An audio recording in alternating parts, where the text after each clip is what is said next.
පරෝටා වලින් වැඩ දාන තැනකින් මට අද නියම භාණ්ඩයක් හම්බුණා.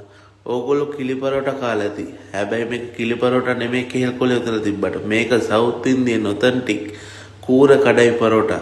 ඉතින් මේක හදන්නේ ස්පෙෂල් පෑන් එක. ඉතින් මට ඒක හදන විදිහ කියන්න බැරිනා. ඒ වුණාට මම ඒ කූර කඩයි පරෝටා එක මට සෙට් වුණා. චිකන්, මටන්, ඒ වගේම මේ ඔක්කොම දාපු හොදි වලින් පිරිච්ච කෙහෙල් කොලෙන් උතපු කූර කඩයි පරෝටා එක තමයි මේ. ඉතින් ওই පැත්තකින් තියෙන්නේ මම ඒකත් එක්ක ගන්න බොන්න ගත්ත බීම එක. ඒක තමයි හයිදරාබාද් ස්පෙෂල් ස්වීට් ලැසි එක.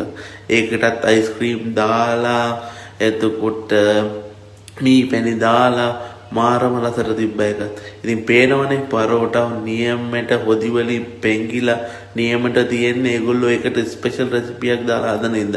ඉතින් මම පුරුදු විදිහට ලුණු මිරිස් දෙහි ඔක්කොම ටිකක් ඇඩ් කරගත්තා. මෙන්න මේ වගේ මාරම රසක් සුවඳක් තිබ්බේ. කෙහෙල් කොලේ උතලා මේ පරෝටා එක කිලි පරෝටා එක වගේමයි. හැබැයි පොඩි වෙනස්කම් තියෙනවා. මම ඒ වෙනස්කම් ටික ඩිස්ක්‍රිප්ෂන් එකේ දාන්නම් මොනවද වෙනස්කම් කියලා. ඉතින් ඒකට රයිතා එතකොට ග්‍රේවි ඔක්කොම හම්බුණා. ඉතින් ඒක පරෝටා එකත් එක්ක අනාගෙන මේ වගේ දෙහි කෑල්ලක් එක්ක සෙට් වුණාම මාරම මනයි පේනවනේ ජූසි ගතියට තියෙන විදිය පරෝටා ටික. ඉතින් පට්ටම රසයි. මං ගිහිල්ලා එන්නම්. චියර්ස්.